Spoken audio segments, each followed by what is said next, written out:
that's a little bit of a trickier example of a ratio test problem. Does the series, the sum from n from 1 to infinity of minus 2 to the n times n factorial over n to the n, does this converge, does this diverge? So first, let's, as usual, we know that we need to think about the ratio of a sub n plus 1 divided by a sub n, the absolute value of that. We've got negative numbers, so absolute value does definitely come into play here. What is a sub n plus 1? So minus 2 to the n plus 1 times n plus 1 factorial divided by n plus 1 to the n plus 1. Just replace every n with an n plus 1. A sub n, we can just copy this. And let's rearrange this a little bit. And let's group the terms that look like each other together. So we're going to have a minus 2 to the n plus 1 divided by minus 2 to the n times, let's do the factorial terms, n plus 1 factorial. We've already dealt with stuff like that. We know we can and should rewrite that as n plus 1 times n factorial, or divide by n factorial. And then finally, this n to the n, this flips upstairs, and then we have a n plus 1 to the n plus 1. Okay, so let's do some simplification now. So we've got two n factorials, one upstairs, one downstairs. Those cancel. And minus 2 to the n plus 1 divided by minus 2 to the n, that's just going to be minus 2. And when we take the absolute value of minus 2, that's plus 2. And nothing else will have any negatives here. So we can just replace this with with plus 2 and drop the absolute value bars. So we have 2 times n plus 1 times n to the n. Now I'm going to make one more change here. I'm going to rewrite n plus 1 to the n plus 1. So there's n plus 1 factors of n plus 1. I'm going to split off one factor of n plus 1. So n plus 1 to the n times n plus 1 is n plus 1 to the n plus 1. I'm splitting off this factor of n plus 1 to cancel with that factor n plus 1 right there. So what do we get when we crunch everything out? We end up with 2 times n to the n over n plus 1 to the n. And both of these are things being raised to the nth power. And so this is what we are left with right now. Okay, so we are partway through the problem. Let's just recap what's happened so far, because there's a little bit of trickiness going on here to go from here to here. I mean, writing this down is pretty straightforward. I guess the tricky thing is realizing that this simplifies down to just minus 2, which becomes plus 2 after we take absolute values. And splitting off that n plus 1 from the n plus 1 factorial, we've done that before. But maybe the newer tricks are splitting off a factor n plus 1 from this n plus 1 to the n plus 1 to cancel that n plus 1 right there. And also realizing that we can rewrite this all as a single fraction raised to the nth power. Okay, so we've gone through this first part of the problem. Now we know it's time to take a limit here. So we're looking at the limit as n goes to infinity of 2 times n over n plus 1 to the n. Which I'm going to rewrite that. We can move that 2 outside. 2 times the limit as n goes to infinity of n over n plus 1 to the n. Now there's 2 different ways that we can do this here to figure out what. Now we have to zero in on this limit here. The limit as n goes to infinity of n over n plus 1, all of that to the nth power. I'm going to show you the quick way first.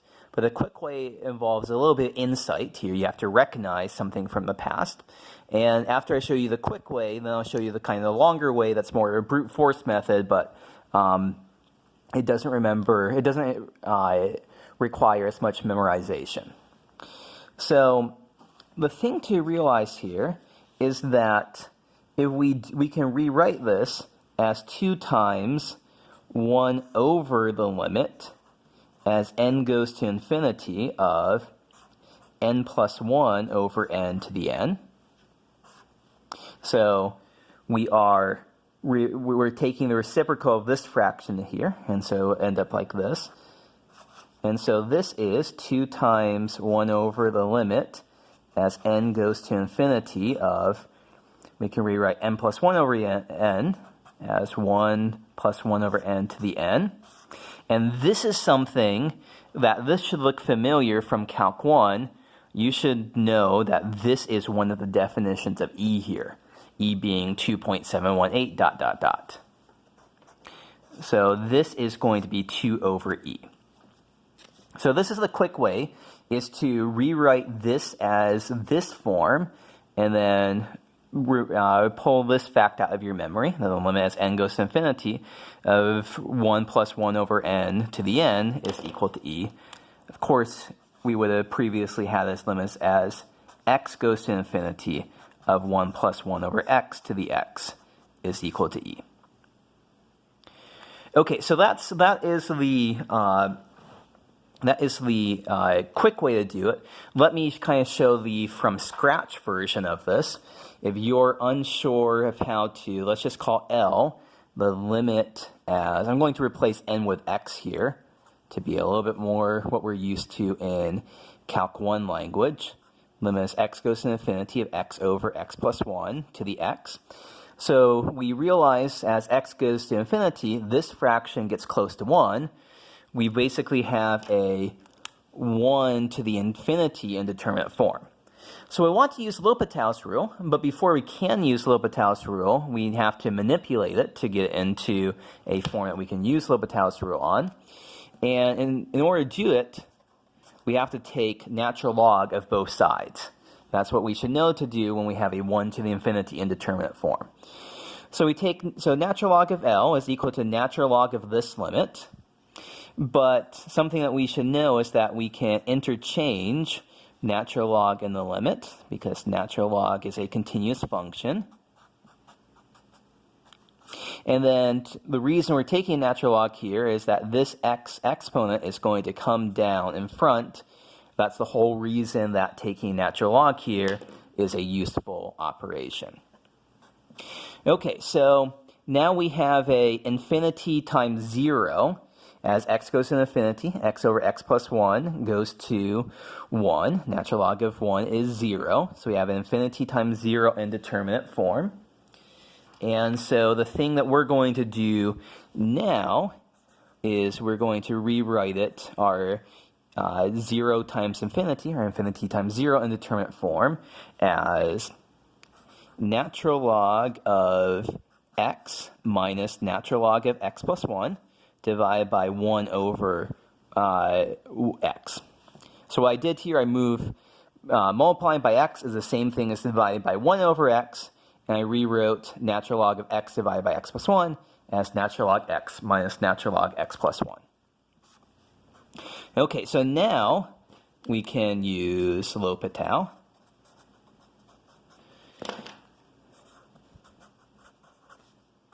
So the derivative of natural log x is 1 over x.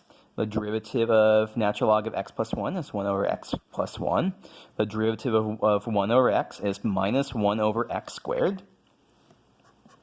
And so after doing some algebraic manipulations, we end up with minus x squared times, we put this over a common denominator, undoing partial fractions if you will.